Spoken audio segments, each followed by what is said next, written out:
Oke teman-teman, kita lanjut lagi ya. Karena banyak sekali yang menanyakan ya, Bu, perbedaan skripsi dan artikel itu sudah mulai banyak yang bertanya, yang sudah mulai banyak. Kok di metodologi penelitian itu kita membuat proposal penelitian ya Bu ya, padahal nanti saya mau buat skripsi atau artikel ya. Ya nanti skripsi dan artikel sejak awal saya bilang di Metopen ini kita abaikan dulu, kita mau milih skripsi atau artikel. Yang jelas konseptual dari metodologi penelitiannya ditangkap dulu, landasan yang digunakan untuk menyusun itu kita tangkap dulu. Kenapa? Karena dalam membuat skripsi dan atau artikel itu juga sama-sama melakukan penelitian, ya. Itu sama-sama melakukan penelitian. Nah, tinggal nanti menyesuaikan, karena ketika kita mau skripsi atau artikel di metodologi penelitian itu sudah membuat proposal penelitian, tinggal menyesuaikan saja. Ketika ketemu dengan dosen pembimbing membawa proposal penelitian, ya, kita membawa proposal penelitian yang sederhana itu, kita konsultasikan dengan pembimbing. Nah, saat itu baru kita lihat, kita sampaikan bahwa Bu, tadi saya milih artikel Bu, tetapi ini adalah proposal penelitian saya. Dari situ teman-teman bisa membuat kesederhanaan atau menyesuaikan template sesuai dengan artikel yang disusun. Nah, maka dari itu saya akan menjelaskan secara singkat bedanya skripsi dan artikel yang teman-teman akan pilih nantinya. Nah, kalau skripsi mungkin teman-teman lihat di kakak tingkat ya, banyak sekali yang dibahas, tebal sekali ya. Jadi ditulis dengan lengkap.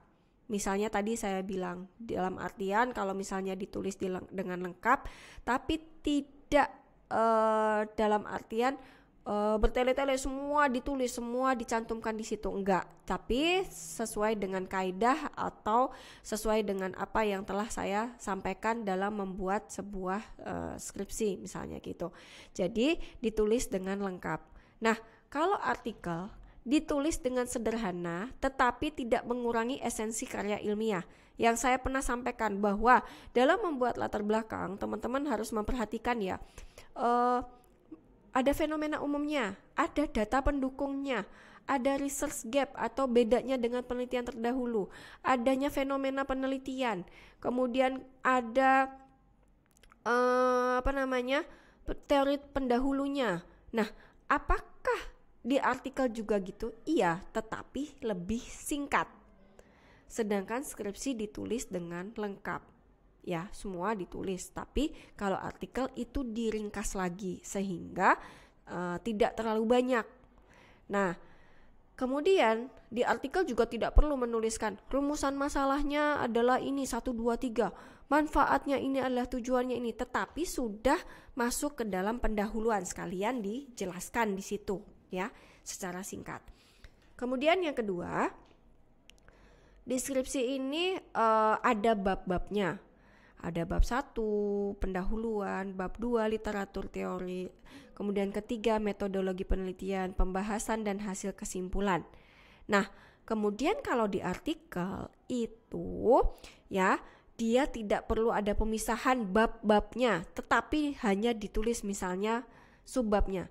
Oh, ini pendahuluannya, tanpa ada tulisan bab 1. Kemudian di artikel itu ditulis literatur teorinya, literatur review misalnya gitu. Kemudian ditulis metodologi penelitian tanpa ada bab 1, bab 2, bab 3, bab 4. Jadi teman-teman kalau misalnya, Bu, saya udah nulis proposal skripsi, proposal penelitian yang sangat banyak. Nah, di artikel gimana? Diringkas lagi gitu. Singkat ya.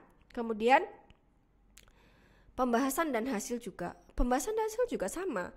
Ada identitas respondennya, ada uji validitas reliabilitas gitu, ada uji instrumen datanya, ada semua. Jadi sama, tapi lebih ringkas pembahasannya. Kalau misalnya di pembahasan di dalam artikel juga sama yang dibahas, ya, pembahasan hasil penelitiannya juga sama, hanya tidak dipisahkan bab per babnya, ya, tapi lebih ringkas. Kemudian hasil yang ditulis detail dan lengkap. Detail banyak, semua tabel mungkin bisa dimasukkan. Tapi kalau artikel ya kesimpulannya saja. Mungkin tabel tuh tidak semua, karena beberapa jurnal yang dituju itu tidak menginginkan bahwa di artikelnya itu banyak tabel, tetapi dibatasi. tabelnya. Kemudian biasanya 60 sampai 90 halaman. Kalau skripsi ya sampai 60 halaman 90 karena semuanya banyak informasi yang dicantumkan. Kalau artikel paling maksimal ya 15 kalau yang saya. Ada yang 17 ada, tapi kebanyakan itu 10 12 itu udah maksimal ya, tergantung pada yang dituju yang mana nantinya. Tapi di sini saya kasih range 10 sampai 15 halaman sudah cukup. Kenapa? Karena sangat ringkas. Jadi teman-teman membuat proposal bab 1 sampai bab 3 itu diringkas lagi, lebih pendek lagi, sudah punya modal. Seperti itu. Nah, kemudian kalau skripsi, kalau di STS Surakarta dia mengikuti seminar proposal. Jadi harus diujikan dulu proposalnya ya. Bab 1, bab 3, 2, bab 3 itu diujikan terlebih dahulu. Kalau artikel tidak ada seminar proposal, tetapi dia setelah ujian harus publish seperti itu ya, harus publish di jurnal mana seperti itu. Nah, kalau skripsi ya sama kayak artikel ya, ada penguji, ada pembimbing. Jadi dari penjelasan ini kita bisa lihat skripsi itu semuanya dituangkan, semuanya dibahas, panjang, banyak gitu kan. Tidak mengurangi esensi ya, semua yang saya ajarkan di Metopen itu teman-teman cantumkan secara keseluruhan, detail. Kalau artikel bukan berarti tidak detail, tetapi ringkas, inti dari pembahasan itu lebih diringkas lagi, karena hanya keterbatasan halaman, jadi lebih ringkas. Kalau misalnya teman-teman bilang, Bu, di Metopen itu membuat proposal penelitian, tapi saya milih artikel, ya nggak apa-apa, malah justru dari proposal penelitianmu kamu ringkas lagi dijadikan sebuah artikel gitu.